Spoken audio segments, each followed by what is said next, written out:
Hello students, कैसे हैं आप लोग। तो स्टूडेंट्स, जैसा कि आपको पता है, हम लोग क्लास 11th की केमिस्ट्री का सेकेंड चैप्टर पढ़ रहे थे, which was the structure of atom. और इस चैप्टर के हम लोगों ने ऑलरेडी 2 लेक्चर्स कवर कर लिए हैं। तो चलिए, आज आगे बढ़ने से पहले हम लोग सबसे पहले लेक्चर 2 का जल्दी से रिकैप कर लेते हैं। तो स्टूडेंट्स, जो हम लोग का लेक्चर सेकेंड था, उसमें सबसे पहले हम लोगों ने स्टडी किया था इलेक्ट्रॉनिक मॉडल्स के बारे में, आप बोल सकते हैं, या फिर एटॉमिक मॉडल्स के बारे में। मतलब क्योंकि हम लोग को इतना तो पता चल ही गया था लेक्चर 1 में कि एटम के अंदर 3 टाइप ऑफ सब एटॉमिक पार्टिकल्स प्रेजेंट होते हैं, इलेक्ट्रॉन्स, प्रोटॉन्स एंड न्यूट्रॉन्स। पर उनकी पोजीशन क्या होती है एटम के अंदर, इसको एक्सप्लेन करने के लिए कुछ मॉडल्स आए थे जिनको डिफरेंट साइंटिस्ट ने प्रपोज किया था। तो हमने उनको 1 बाय 1 स्टडी किया था। तो उसी कैटेगरी में सबसे पहले हम लोगों ने पढ़ा था थॉमसन्स एटॉमिक मॉडल के बारे में, जिसको हम लोग प्लम पुडिंग मॉडल या फिर रेजिन पुडिंग मॉडल भी बोल रहे थे, या वाटरमेलन मॉडल भी इसको बोला जाता है ना। फिर हम लोगों ने इसको देखा था और इसके क्या ड्रॉबैक थे, क्यों इसको एक्सेप्ट नहीं किया गया, इसको भी हम लोगों ने स्टडी किया था। Then we moved on to the Rutherford atomic model. हमने आपको बताया भी था, ये मॉडल 95% बोल सकते हैं आप कि लगभग करेक्ट था ये, और आज भी इसी के ऊपर मैक्सिमम लोग केमिस्ट्री पढ़ लेते हैं। समझ आ रही बात है। पर इसके भी कुछ ड्रॉबैक्स थे, क्योंकि हमने आपको अभी क्या बोला कि this model was correct approximately 95%। लेकिन इसका मतलब सिर्फ 5% कुछ ना कुछ मिस्टेक रही होगी, कुछ ना कुछ इसकी लिमिटेशंस रही होंगी। तो जो इसकी लिमिटेशन है, आप बोल सकते हो, जो ड्रॉबैक थे, वो हम लोगों ने इसको स्टडी कर लिया था। देन हम लोगों ने पढ़ा था, जो आप लोगों ने आई थिंक क्लास 9th में ऑलरेडी पढ़ भी रखा होगा, कि एटॉमिक नंबर्स क्या होते हैं, एटॉमिक मास क्या हुआ करता है, कैसे इसको डिफाइन करते हैं। और लास्ट टाइम लोगों ने देखा था आइसोटोप्स और आइसोबार्स के बारे में। समझ आ गई बात सभी को है। तो स्टूडेंट्स, ये तो हम लोग का लेक्चर 2 का रिकैप हो गया है। तो चलिए आगे बढ़ते हैं और हम लोग अपना लेक्चर 3 शुरू करते हैं।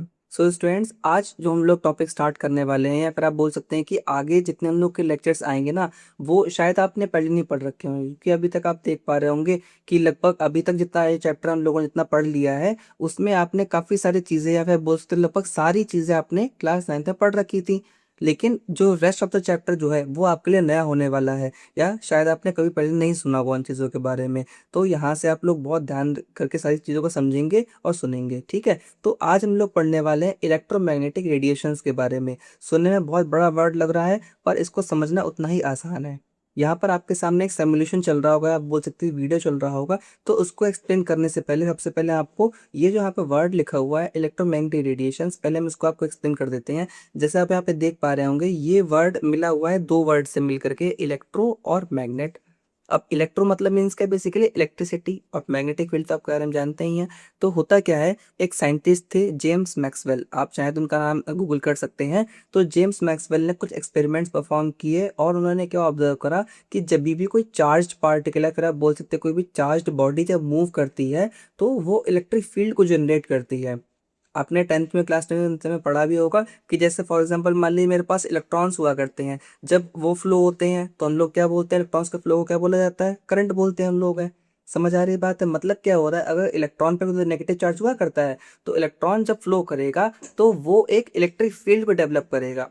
और जब इलेक्ट्रिक फील्ड डेवलप होती है, तो उसी के परपेंडिकुलर क्या होती है, मैग्नेटिक फील्ड भी डेवलप हुआ करती है। ये आपने सारा टॉपिक जो है आपने ये क्लास 10 में पढ़ रखे होंगे, आपने पढ़ा होगा। जैसे आपके जो magnetic effect of electric current जो हुआ करते हैं, चैप्टर आपने पढ़ा होगा। जैसे आपका जो राइट हैंड थंब रूल हुआ करता है, तो उसमें हम लोग क्या किया करते थे, हम लोग इस तरीके से एज्यूम करते थे कि अगर मान ली फॉर एग्जांपल आपका थंब जो है वो इलेक्ट्रिक करंट की डायरेक्शन को शो कर रहा है, तो आपकी फिंगर्स, जो कर्व्ड फिंगर्स जो है, वो किसको डिनोट किया करती थी, डायरेक्शन ऑफ मैग्नेटिक फील्ड को।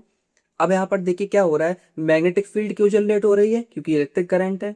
इलेक्ट्रिक करंट क्यों हो रहा है, क्योंकि इलेक्ट्रॉन फ्लो कर रहे हैं, और इलेक्ट्रॉन क्या हुआ करता है, चार्ज पार्टिकल्स हुआ करते हैं।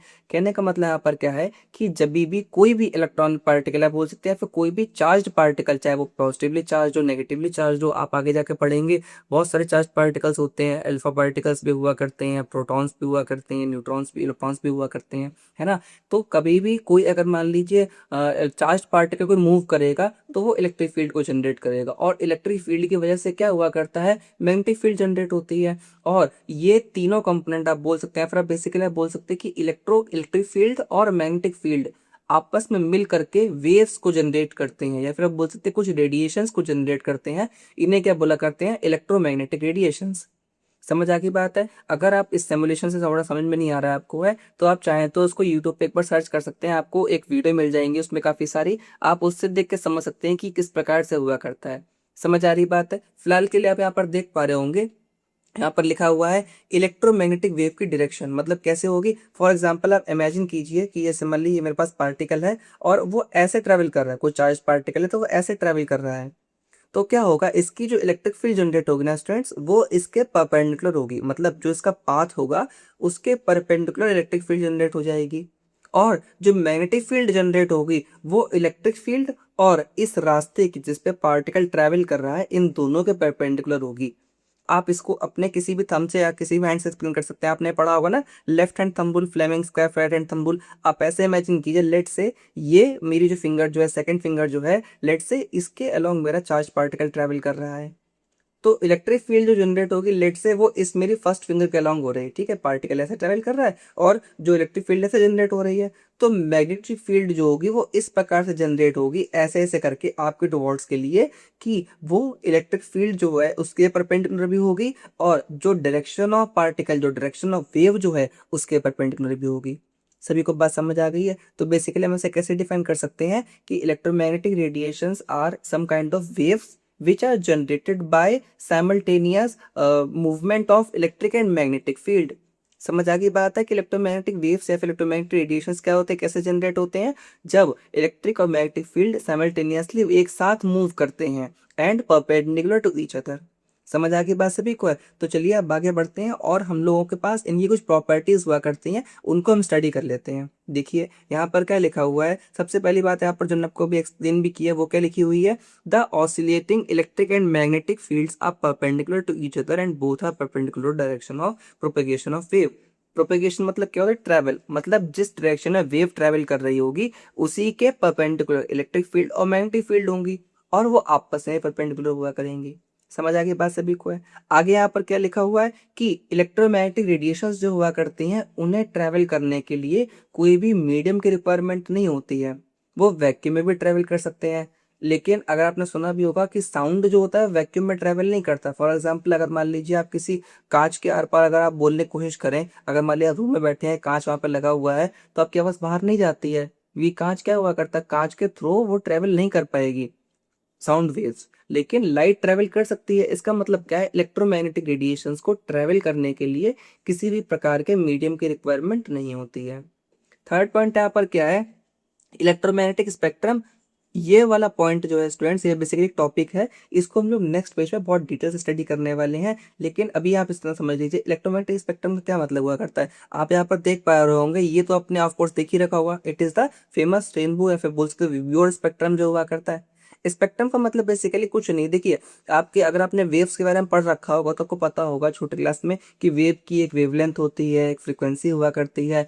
तो इसी प्रकार से ऐसे इलेक्ट्रोमैग्नेटिक रेडिएशंस जो हुआ करती हैं वो बहुत सारी होती हैं, उनको हम डिटेल में आपको पढ़ाएंगे थोड़ी देर में। और हर इलेक्ट्रोमैग्नेटिक रेडिएशंस की अपनी फ्रीक्वेंसी होती है, अपनी वेवलेंथ होती है। तो अगर हम उन सारी रेडिएशंस को या तो उनके वेवलेंथ के ऑर्डर में लगा दें, घटते हुए या बढ़ते हुए, या उनकी फ्रीक्वेंसी के ऑर्डर में लगा दें, तो जो कलेक्शन बनेगा मेरे पास में उसे हम लोग क्या बोला करते हैं, इलेक्ट्रोमैग्नेटिक स्पेक्ट्रम बोला करेंगे।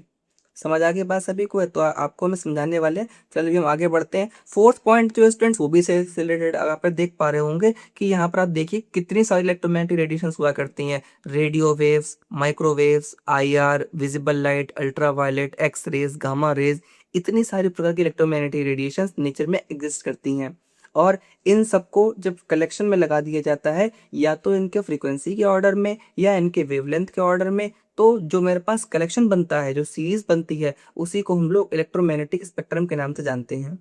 समझ आ गई यहाँ तक बात सभी को है। और फिफ्थ पॉइंट यहाँ पर क्या लिखा हुआ है ये हम आपको आगे समझाने वाले हैं कि अगर मान लिया हमें किसी भी वेव को डिफाइन करना है तो उसकी कुछ कैरेक्टरिस्टिक्स हुआ करती हैं, जिनको हम लोग कैसे एक्सप्लेन करते हैं, with the help of its wavelength, with the help of its frequency. समझ आ रही बात है। तो चलिए हम लोग आगे बढ़ते हैं और जो हमने आपको बताया कि हर इलेक्ट्रोमैग्नेटिक रेडिएशन है फिर बेसिकली वेव जो हुआ करती हैं कुछ कैरेक्टरिस्टिक्स होती हैं, उनको हम एक बार समझ लेते हैं। तो बच्चों आप लोगों ने वेव्स के बारे में छोटे क्लास में आई थिंक स्टडी भी कर रखा होगा, और अगर नहीं पढ़ा कोई दिक्कत वाली बात नहीं है। आप यहाँ पर देखिए, लेट से मेरे पास में यहाँ पे दो वेव्स को ड्रॉ कर रहे हैं, ठीक है। देखिए ये फर्स्ट वेव थी, ये लेट से मेरे पास सेकंड वेव है, ये मान लीजिए मेरे पास फर्स्ट वेव है, ये मान लीजिए मेरे पास फर्स्ट वेव है, और ये मान लीजिए मेरे पास सेकंड वेव है, ठीक है। हमने इनको ऐसे ड्रॉ कर दिया, ठीक। अब पहले हम लोग को दो टर्म को समझना बहुत ज़रूरी है। पहली बात तो क्या है, वेवलेंथ क्या चीज़ हुआ करती है सर, आप लोगों ने पढ़ भी रखा होगा। वेवलेंथ का मतलब क्या होता है, सबसे पहली बात तो वेव कोई भी क्यों ना हो, उसके अंदर दो टाइप के स्ट्रक्चर्स फॉर्म होते हैं। ये जो मीन पोजीशन के ऊपर जाते हैं इन्हें हम लोग क्या बोला करते हैं, क्रेस्ट। जो ऊपर जा रहे हैं, जो बीच वाली लाइन, जो हॉरिजॉन्टल लाइन है, इसके ऊपर जो पार्ट हुआ करता है उसे बोलते हैं क्रेस्ट। और ये जो नीचे जो पार्ट आता है इसे बोलते हैं ट्रफ। समझ आ गई बात है। अब देखिए यहाँ पर क्या है, वेवलेंथ का मतलब क्या है कि एक कंसेक्यूटिव क्रेस्ट और ट्रफ में वेव ने कितना डिस्टेंस ट्रेवल कर लिया है, वही उसकी वेवलेंथ कहलाती है। जैसे अगर मान लीजिए हम बात करते हैं यहाँ पर ये एक क्रस्ट हो गया और इससे जुड़ा हुआ ये क्या होगा, दूसरा ट्रफ हो गया। तो इतना डिस्टेंस जो यहाँ पर वेव ने ट्रेवल कर लिया है, इसको हम इसे क्या बोला करेंगे, वेवलेंथ बोला करेंगे। समझ आ गई बात है। वेवलेंथ को हम लोग किससे डिनोट करते हैं स्टूडेंट्स, से लैम्डा से डिनोट किया करते हैं। समझ आ गई इतनी बात आपको है। तो लेट से ऊपर वाली जो वेव है उसकी वेवलेंथ को हम लोग लैम्डा वन बोल दे रहे हैं, और नीचे वाली वेव अगर आप लोग देख पा रहे होंगे तो देखिए ये जो है वो इतना डिस्टेंस ट्रेवल कर रही है, तो इसकी वेवलेंथ कितनी हो जाएगी, बस छोटी सी इतनी सी हो जाएगी। तो लेट से हम इसको लैम्डा टू बोल दे रहे हैं। तो आप यहाँ पर देख भी पा रहे होंगे कि lambda one is greater than lambda two, यानी फर्स्ट वाली जो हमारे पास वेव है उसकी वेवलेंथ सेकंड वाली वेव से ज्यादा है। समझ आ गई बात सभी को है। तो ये तो हमने वेवलेंथ के बारे में देख लिया। अब हम बात करते हैं फ्रीक्वेंसी के बारे में। फ्रीक्वेंसी क्या चीज हुआ करती है, फ्रीक्वेंसी को डिनोट करते हैं न्यू से हैं। न्यू कैसे बनता है, जैसे आप नॉर्मली वी इस प्रकार से बनाएंगे, तो न्यू क्या होता है, थोड़ा सा तिरछा सा वी बना देना है आपको, इस चीज को हम लोग न्यू पढ़ते हैं। समझ आ गई बात सभी को है। अब देखिए वेवलेंथ, पहले बात कर रहे थे, थोड़ा सा वेवलेंथ पे रह गया था कि वेवलेंथ क्या हुआ करती है, मतलब बेसिकली लेंथ है तो इसका यूनिट क्या होगा, सिंपल सी बात, सेंटीमीटर, मीटर्स, नैनोमीटर्स, जो लेंथ के यूनिट्स हुआ करते हैं वही वेवलेंथ का यूनिट हुआ करेगा। समझ आ रही बात सभी को। अब देखिए फ्रीक्वेंसी क्या चीज हुआ करते हैं स्टूडेंट्स, फ्रीक्वेंसी जो आपकी है इसको हम लोग क्या बोलते हैं, मान लिया आपके पास, आपने सुना भी होगा कि कम से फ्रीक्वेंटली, मतलब वो यहाँ पे अक्सर आता रहता है। फ्रीक्वेंटली का मतलब क्या, अक्सर। या फ्रीक्वेंसी का आपने मैथमेटिक्स में पढ़ा होगा तो फ्रीक्वेंसी माने क्या होता है, बारंबारता। कुछ चीज मान लिया बार बार रिपीट हो रही है तो उसको हम लोग फ्रीक्वेंसी बोल दिया करते हैं। तो इसी प्रकार से फ्रीक्वेंसी का मतलब क्या है, एक यूनिट टाइम में कितना, कोई भी मतलब फॉर एग्जांपल कोई वेव जो है वो एक यूनिट टाइम में, या फिर बोल सकते हैं एक सेकंड में बेसिकली कितने ऑसिलेशंस कर रही है, उसी को हम लोग उसकी फ्रीक्वेंसी बोला करेंगे। ऑसिलेशन का मतलब क्या है, मान लीजिए ये मीन पोजीशन है, तो ये पार्टिकल अपनी पोजीशन पे कितनी बार ऑसिलेट कर रहा है, पेंडुलम देखा होगा ना, तो ऐसे से मूव करता है वो, तो वो एक सेकेंड में कितने ऑसिलेशंस करता है, तो उसी को हम लोग क्या बोला करते हैं, फ्रीक्वेंसी बोला करते हैं। समझ आ रही बात है। इसको मेजर करना बहुत आसान है। अब अगर मान लीजिए फॉर एग्जांपल हम इमेजिन कर रहे हैं कि भाई इसकी ये वेवलेंथ ज्यादा है ना, मतलब ये ज्यादा ट्रैवल कर रही है ऐसे ऐसे करके, और अगर मान वेवलेंथ कम होगी मतलब वो ऐसे ऐसे बहुत फास्ट फास्ट ट्रैवल कर रहा है।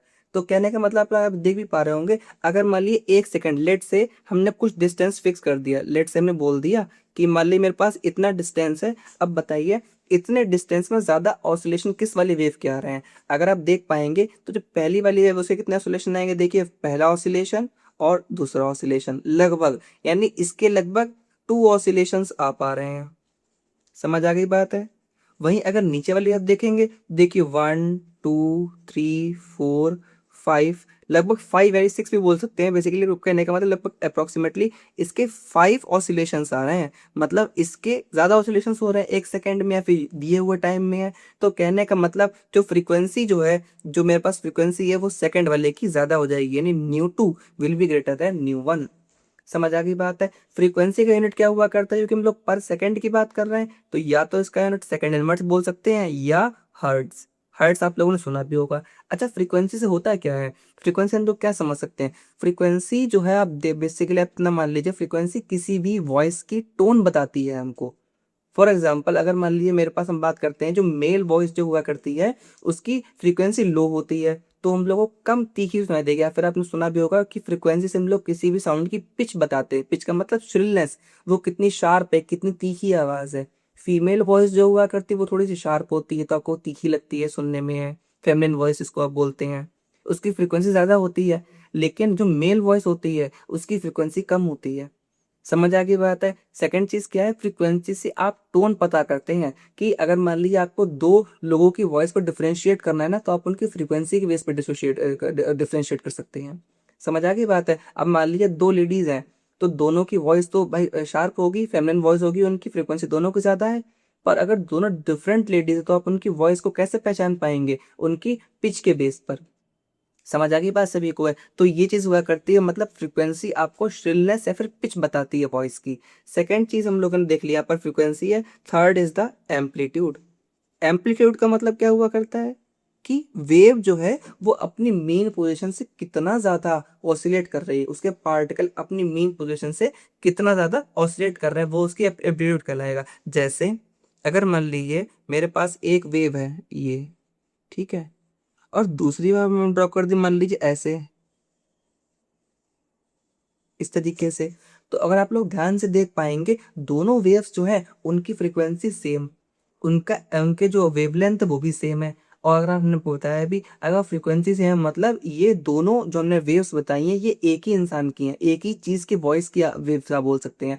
पर इनमें एम्पलीट्यूड क्या चीज है? Amplitude is a displacement. अगर आप देख पा रहे होंगे पहली वाली वेव का जो डिस्प्लेसमेंट, जो वेव का जो कितना वो जंप कर रही है वो कम है, और दूसरी वाली वेव का ज्यादा है। मान लीजिए एक वेव ऐसे ऐसे जा रही है, दूसरी वेव ऐसे ऐसे ऐसे जा रही है, तो वो मीन पोजीशन से ज्यादा डिस्प्लेसमेंट जो है इसी को हम लोग एम्पलीट्यूड बोला करते हैं। और ये क्या डिसाइड करता है students? It decides the loudness of voice. Loudness of voice क्या मतलब हुआ इसका? अगर मान लीजिए एक ही इंसान की वॉइस है, अगर वो हल्के बोलेगा तो उसका एम्पलीट्यूड कम हो जाएगा, अगर वो तेज बोलेगा तो उसका एम्पलीट्यूड ज्यादा हो जाएगा। समझ आ गई बात है? तो ध्यान रखेंगे फ्रीक्वेंसी जो है वो दो चीजों की वॉइस में डिफरेंशिएट करती है, पर एम्पलीट्यूड क्या करता है कि आपको सेम वॉइस का वो बताएगा कि लाउडनेस कितना है। समझ आ गई यहाँ तक बात सभी को है? तो एम्पलीट्यूड से क्या पता चलता है? लाउडनेस। इसका यूनिट क्या हुआ करता है? डेसिबल।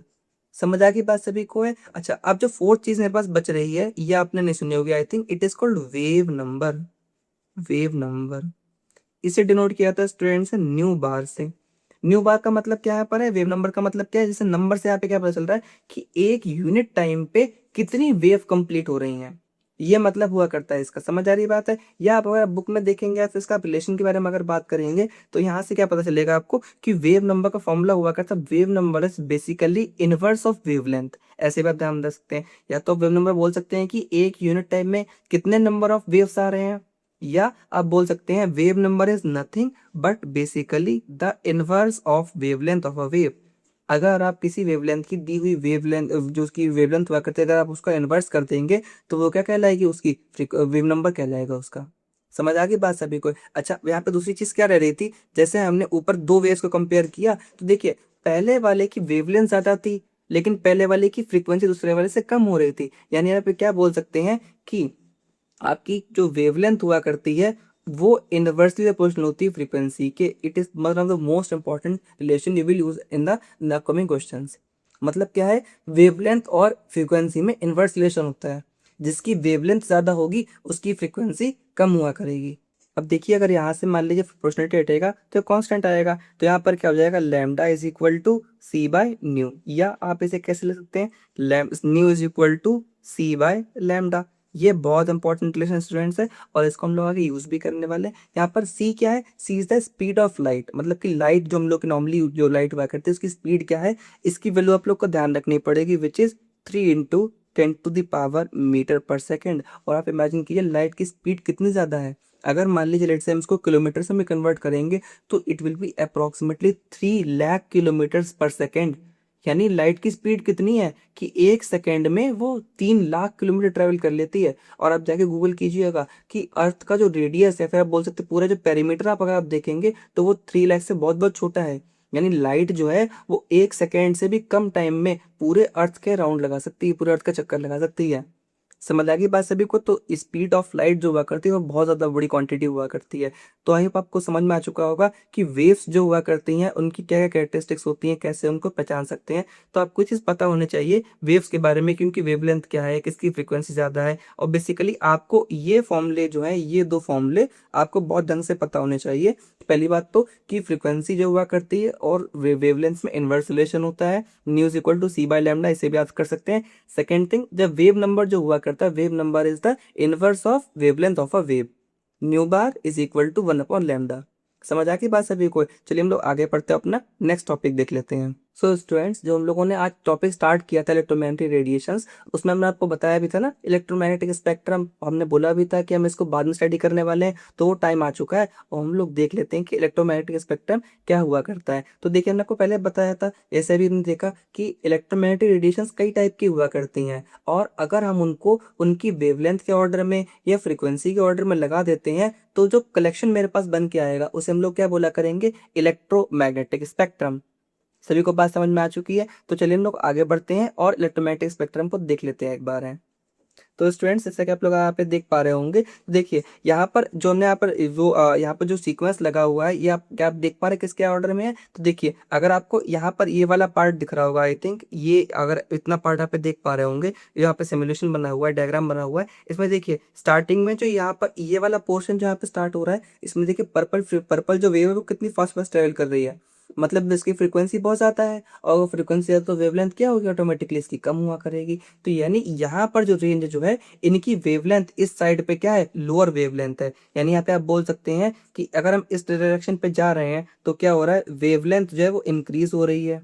दूसरी चीज यहाँ पे क्या देख सकते हैं कि अगर हम यहाँ से यहाँ जा रहे हैं तो फ्रीक्वेंसी क्या कर रही है, डिक्रीज कर रही है। ये आपको चीजें ध्यान रखनी है।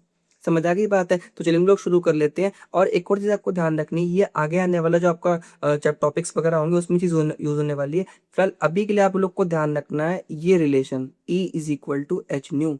एच क्या है, कांस्टेंट। अभी के लिए आप इतना समझ लीजिए कि energy is directly proportional to frequency, मतलब जितनी ज्यादा फ्रीक्वेंसी होगी उतनी ज्यादा एनर्जी होगी उस रेडिएशन की। आपको ये बात ध्यान रखनी है। क्यों है, कैसे है, ये आपको आने वाले लेक्चर्स में सिखाएंगे।